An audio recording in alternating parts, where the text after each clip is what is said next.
ಈ ದಿನ 15 ಗುರುವಾರ ದ್ವಾದಶಿ ಉತ್ತರಾಯಣ ಪುಣ್ಯಕಾಲ. ನಾನು ಯಾವಾಗಲಾದರೂ ನಿಮಗೊಂದು ಶ್ಲೋಕ ಹೇಳಿ ನೆನಪು ಮಾಡಿಸ್ತಾ ಬರ್ತೀನಿ ಆಗಾಗ.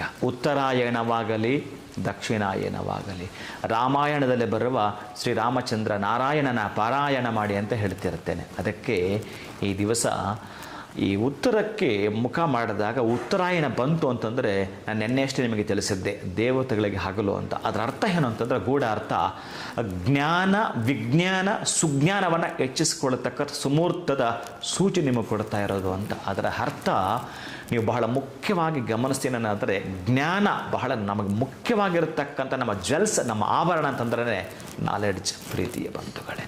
ಆಮೇಲೆ ಮಕ್ಕಳು ಯಾಕೋ ಮರೆತು ಬಿಡ್ತಾರೆ, ತುಂಬ ಮರುವು ಜಾಸ್ತಿ ಅನ್ನೋದು ಕೂಡ ಕೆಲವರು ಹೇಳ್ತಿರ್ತಾರೆ ನೋಡಿ. ಈ ದಿವಸವೇ ಇವತ್ತು ಸಾಧ್ಯ ಆದಷ್ಟು ನೀವು ಗುರುಗಳನ್ನು ಭೇಟಿ ಮಾಡಿ ಅವರಿಗೆ ಕಾಷಾಯ ವಸ್ತ್ರವನ್ನು ದಾನ ಮಾಡುವಂಥದ್ದು.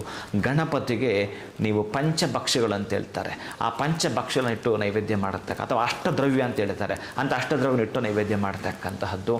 ಇನ್ನು ದೇವರಿಗೆ ಸಂಬಂಧಪಟ್ಟ ಯಾವ ತರಹದ ಹಣ್ಣು ಹಂಪಲು ಕೊಟ್ಟರು ಕೂಡ ನೀವು ಎಷ್ಟೇ ಖುಷಿಯನ್ನು ವ್ಯಕ್ತಪಡಿಸಬೇಕು ಅಂತಂದರೆ, ಅಲ್ಲಿ ನಿವೇದನೆ ಮಾಡುವ ಸಂದರ್ಭದಲ್ಲಿ ನೀವು ಬೃಹಸ್ಪತಿಯನ್ನು ಕುರಿತು ಕೊಂಡಾಡ್ತಕ್ಕಂತಹದ್ದು. ಅದು ಅದ್ಭುತವಾಗಿರ್ತಕ್ಕಂತಹ ಮಂತ್ರ. ಅಂತಹ ಗುರುಗಳು, ಗು ಅಂದರೆ ಕತ್ತಲು, ರು ಅಂದರೆ ಹೋಗಲಾಡಿಸುವನು ಯಾವಾತನೋ ಆತ ಗುರು ಅನ್ನೋದು ನಿಮಗೆಲ್ಲ ಗೊತ್ತೇ ಇದೆ. ಆದರೆ ಇವತ್ತು ನಾನು ಉತ್ತರಾಯಣ ಪುಣ್ಯಕಾಲದಲ್ಲಿ ನಿಮಗೆ ಏನು ಹೇಳೋಕ್ಕೆ ಇಷ್ಟಪಡ್ತೇನೆ ಅಂತಂದರೆ, ಬೃಹಸ್ಪತಿಗೆ ಸಂಬಂಧಪಟ್ಟ ಮಂತ್ರವನ್ನು ಹೆಚ್ಚಿಗೆ ಹೇಳ್ಕೊಳ್ತಕ್ಕಂತಹದ್ದು.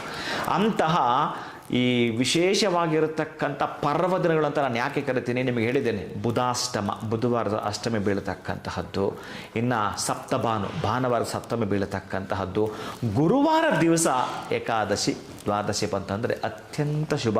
ಆಮೇಲೆ ಇಂದು ಮಾಸದ ಅಮಾವಾಸ್ಯ, ಸೋಮವಾರದ ಅಮಾವಾಸ್ಯೆ ಬಿದ್ದಾಗ, ಆಮೇಲೆ ಮೊನ್ನೆಯಷ್ಟೇ ಹೋಗಿರತಕ್ಕಂಥದ್ದು ಏನಿದೆಯೋ ಅಂಗಾರಕ ಜ್ಯೋತಿ, ಇವೆಲ್ಲ ಕೂಡ ಪರ್ವ ದಿನಗಳು. ಅಂದರೆ ಹಬ್ಬ ಹರಿದಿನಗಳಂತೂ ಹೆಚ್ಚಿನ ಶಕ್ತಿ ಇರುತ್ತೆ ಅಂತ.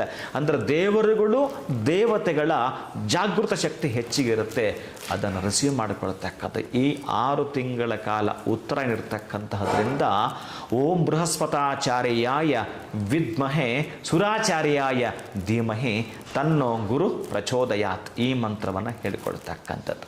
ಅಥವಾ ದೇವಾನಾಂಚ ಋಷೀನಾಂಚ ಗುರುಮುಖಾಂಚನ ಸನ್ನಿಭಂ ಬುದ್ಧಿಭೂತಂ ತ್ರಿಲೋಕೇಶಂ ತಂ ನಮಾಮಿ ಬೃಹಸ್ಪತಿಂ ಅಂಗೀರಸಾಯ ವಿದ್ಮಹೆ ಸುರಾಚಾರ್ಯಾಯ ಧೀಮಹಿ ತನ್ನೋ ಬೃಹಸ್ಪತಿ ಪ್ರಚೋದಯಾತ್. ಕನಿಷ್ಠ ಹೇಳ್ಕೊಳ್ತೀರಿ. ಶುಭಂ ಭೂಯಾತ್, ಒಳಿತಾಗಲಿ.